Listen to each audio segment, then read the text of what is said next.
সকল শ্রেণী পেশার মানুষের জীবন মানকে উন্নয়নের লক্ষ্যে আমরা কিন্তু অন্য অন্য সেক্টরেও কাজ করেছি। যেমন নারীদের ক্ষমতায়নের জন্য আমরা এর মধ্যে ফ্যামিলি কার্ডের কাজ শুরু করে দিয়েছি। হতে পারে এই মুহূর্তে স্কেলটি ছোট, কিন্তু ধীরে ধীরে আমরা এটিকে ইনশাল্লাহ লক্ষ্যে নিয়ে যাব, আমাদের যে লক্ষ্য সেটিতে নিয়ে যাব।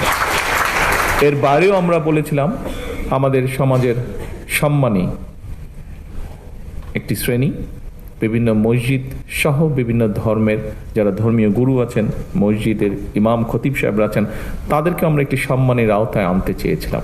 সেই কাজটি আমরা শুরু করেছি, আপনারা নিশ্চয়ই সংবাদের মাধ্যমে এটি দেখেছেন। এর বাইরেও আমরা বলেছিলাম যে আমরা সারা দেশে আমাদের বিভিন্ন প্রাকৃতিক দুর্যোগ হোক, আমাদের কৃষকের পানির সেচের সুবিধার জন্য সহযোগিতার কারণে হোক, আমাদের ভূগর্ভস্থ পানির যে নেমে যাওয়া সেটিকে রোধ করার জন্যই হোক, আমরা খাল খননের কথা বলেছিলাম, সেটির কাজও আমরা শুরু করেছি। এর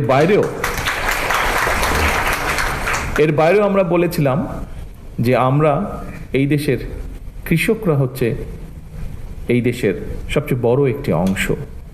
আমাদের প্রত্যেকেরই গ্রামে আত্মীয় স্বজন, পরিবার স্বজন আছেন এবং তাদের মধ্যে অনেকেই প্রত্যক্ষ পরোক্ষভাবে কৃষির সাথে জড়িত। সেই কৃষকদের পাশে দাঁড়ানোর জন্য আমরা বলেছিলাম যে আমরা কৃষক কার্ড ইন্ট্রোডিউস করব। আজকে আমাদের খেলোয়াড় বন্ধুরা যেমন, তাদেরকে আমরা একটি স্পোর্টস কার্ড দিয়েছি, আপনারা দেখেছেন তাদেরকে যেটা আমরা উপহার দিয়েছি, তার মধ্যে ছোট্ট একটি কার্ড আছে, ব্যাংক কার্ডের মতন স্পোর্টস কার্ড। ঠিক একইভাবে কৃষকদের জন্য আমরা একটি কৃষক কার্ড ইন্ট্রোডিউস করার কথা বলেছি, যেটির মাধ্যমে তাদের কাছে আমরা রাষ্ট্রের সহযোগিতা পৌঁছে দিতে চাই। ইনশাল্লাহ 14 এপ্রিলে টাঙ্গাইল থেকে এটির পাইলট প্রজেক্টের কাজ আমরা শুরু করতে যাচ্ছি।